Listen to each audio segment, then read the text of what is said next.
തീർച്ചയായിട്ടും വിലക്കയറ്റം നിയന്ത്രിക്കുന്നതിന് വേണ്ടിയിട്ടുള്ള സജീവമായ ഇടപെടലുകൾ സംസ്ഥാന സർക്കാർ നടത്തുന്നുണ്ട്. സർക്കാരിൻ്റെ 2 മാസത്തെ പ്രവർത്തന കാലയളവിൽ 448 കോടി രൂപ ഇപ്പം തന്നെ വകുപ്പിനായി അനുവദിച്ചു. വിപണി ഇടപെടലിനായി 273 കോടി രൂപയും, അതായത് സൗജന്യ കിറ്റ് ഉൾപ്പെടെ നെല്ല് സംഭരണ ബോണസായി 154 കോടി രൂപയും, ഗതാഗത ചാർജിനത്തിൽ 20 കോടി രൂപയും കൊടുക്കും. ഓണക്കാലത്തെ മുന്നൊരുക്കങ്ങളൊക്കെ അന്തിമഘട്ടത്തിലാണ്. മഞ്ഞ കാർഡ് ഉടമകൾക്കും ക്ഷേമ സ്ഥാപനങ്ങളിലെ അന്തേവാസികൾക്കുമായി 6 ലക്ഷത്തിലധികം സൗജന്യ ഓണക്കിറ്റുകൾ വിതരണം ചെയ്യും.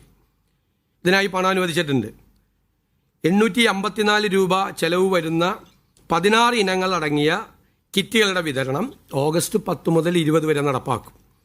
വിപണിയിലെ അരി വിലക്കയറ്റം നിയന്ത്രിക്കാൻ 1,65,932 മെട്രിക് ടൺ അരിയും 24,506 മെട്രിക് ടൺ ഗോതമ്പും ലഭ്യമാക്കും.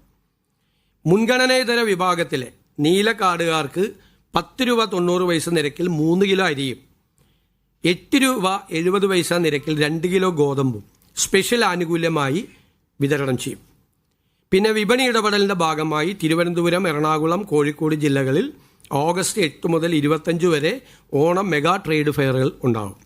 മറ്റ് 11 ജില്ലകളിൽ ഓഗസ്റ്റ് 16 മുതൽ 25 വരെ ഓണം ജില്ലാ ഫെയറുകളും 126 നിയമസഭാ മണ്ഡലങ്ങളിൽ ഓണം മാർക്കറ്റുകളും സംഘടിപ്പിക്കും. അപ്പോൾ വിപണിയിലെ വിലക്കയറ്റം ഇടപെടാൻ വേണ്ടി ജാഗ്രതയോടുകൂടി സർക്കാർ പ്രവർത്തിക്കുന്നുണ്ട്.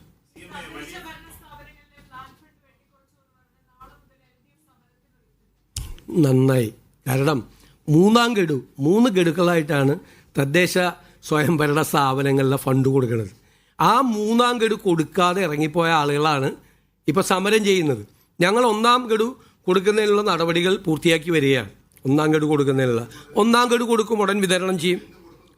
അല്ല, 1 ഗഡു കൊടുക്കുമെന്ന് തീരുമാനം എടുത്തിട്ടുണ്ട് സർക്കാർ, ഉടൻ വിതരണം ചെയ്യും.